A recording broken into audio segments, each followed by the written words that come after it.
Assalamualaikum warahmatullahi wabarakatuh. Berjumpa dengan saya di channel Nanang Arifin. Mari kita buka pertemuan kali ini dengan bacaan basmalah bersama-sama. Bismillahirrohmanirrohim.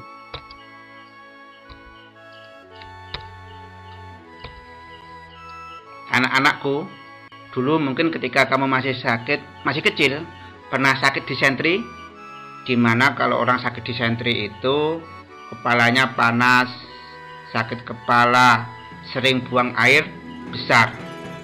Dimana kalau buang air besar itu beraknya itu bercampur lendir dan darah.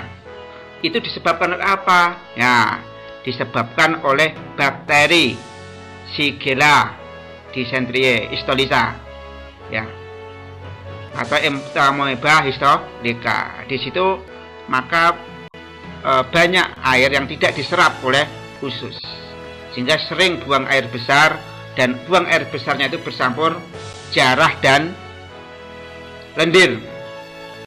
Nah, ada juga bakteri ini yang ada bersama makanan, bakteri Salmonella. Ini biasanya akan menyebabkan orang muntah-muntah, mual, diare, fesesnya, beraknya bercampur darah, dan sering kram perut.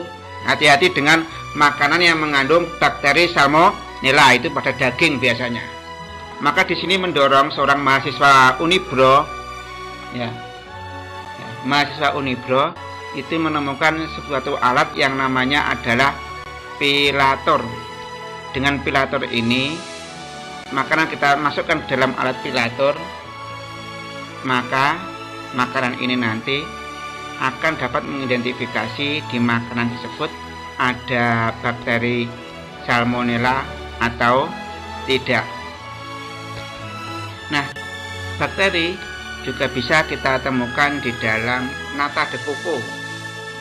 Ya, bakteri nata de coco ini, bakterinya namanya Acetobacter silinum.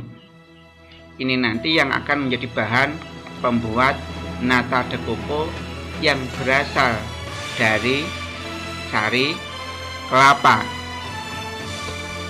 Nah, bakteri atau juga disebut Monera itu adalah salah satu kingdom makhluk hidup, di mana pada akhir-akhir ini ditemukan 6 kingdom makhluk hidup, yaitu virus, Monera, protista, fungi, pelantai, animalia.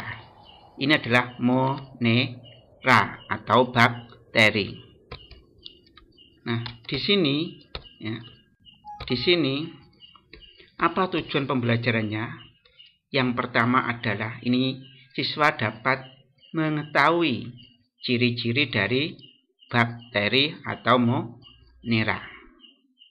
Nah, di sini bakteri itu termasuk mikroorganisme, termasuk makhluk hidup yang berukuran kecil.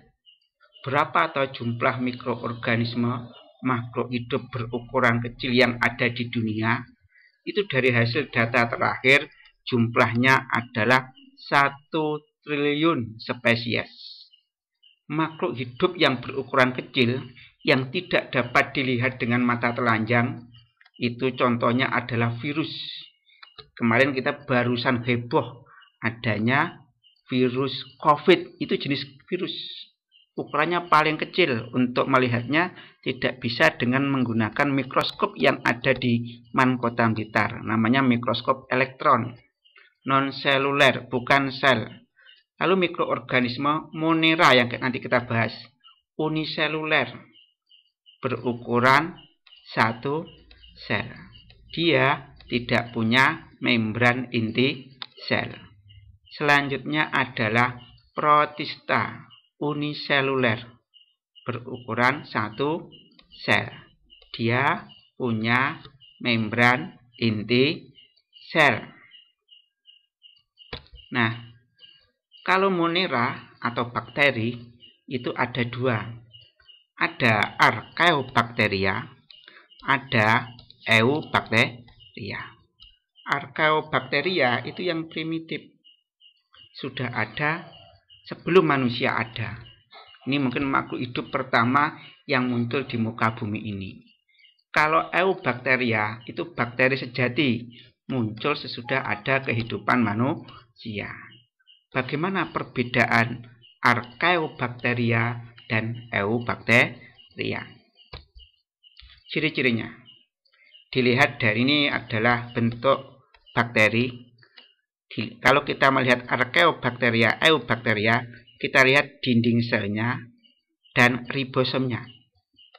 Kalau dinding sel Archaeobacteria tidak punya peptodogligan. Kalau Eubacteria punya peptodogligan. Apa itu peptodogligan? Peptodogligan yaitu suatu senyawa yang terdiri dari karbohidrat, gula, dan protein. Ya, maaf, karbohidrat itu contohnya adalah gula.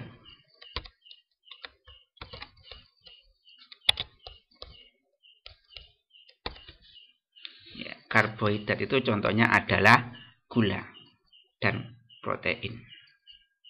Dan di sini berarti kalau ini Archaeobacteria, ya, dinding selnya tidak punya protein dan polisakarida atau gula dan protein.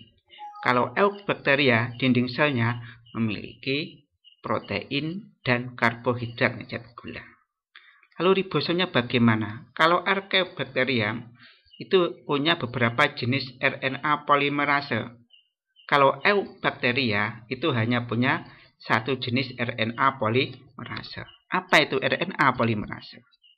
RNA polimerase ini ya, suatu enzim yang mempercepat pembentukan RNA.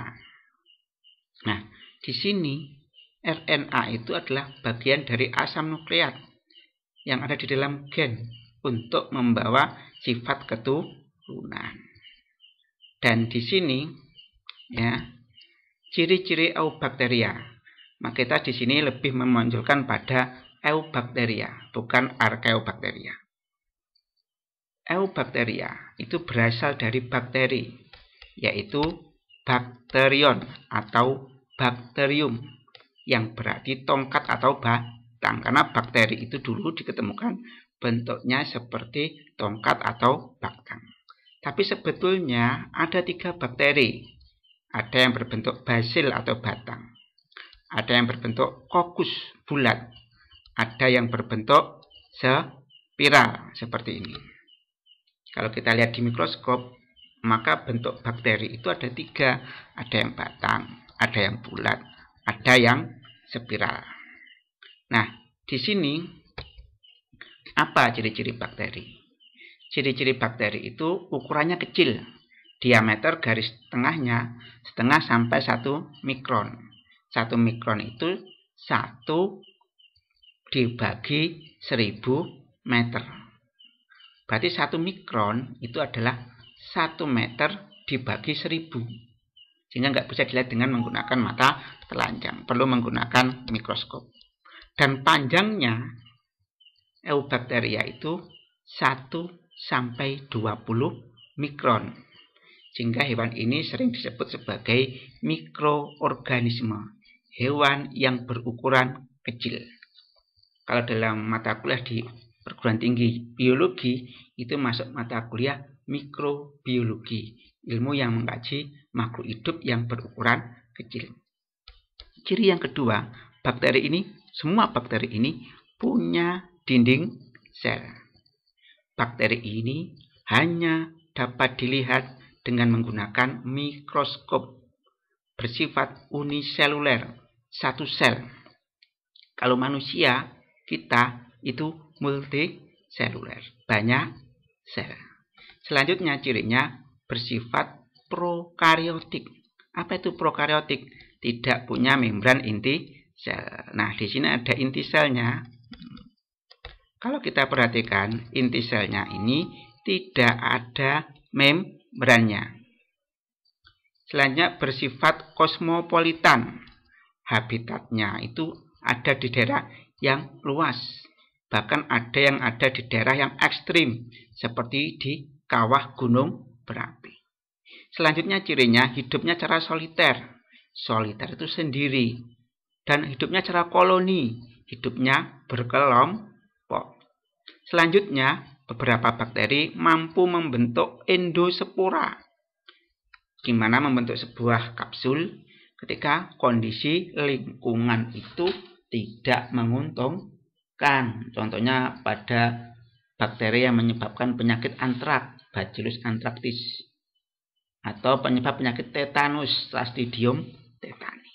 Ya, ini ciri-ciri eubakteria. Nah, sebagai penutup ada sebuah ayat Al-Quran yang berkaitan dengan mikroorganisme. Alladzi lahu mulkus samawati wal ardi walam yattakhidh waladahu walam yakul lahu syarikun fil mulki wa khalaqal kulla syai'in faqaddarahu taqdira. Yang kepunyaannya kerajaan langit dan bumi. Dia tidak mempunyai anak dan tidak ada sekutu baginya dalam kekuasaannya. Dan dia telah menciptakan segala sesuatu. Dan dia menetapkan ukuran-ukurannya dengan serapi-rapinya sesuai dengan apa yang dikehendaki, mudah bagi Allah. Allah menciptakan makhluk hidup dengan ukuran yang besar dan ukuran yang kecil yang tidak bisa dilihat dengan mata telanjang. Saking kecilnya. Bahkan menciptakan makhluk yang gaib. Nah, sebagai penutup, mari kita tutup acara ini dengan bacaan doa akhir majelis. Subhanakallahumma wa bihamdika asyhadu alla ilaha illa anta astaghfiruka wa atubu ilaik. Billahi taufiq wal hidayah. Wassalamualaikum warahmatullahi wabarakatuh.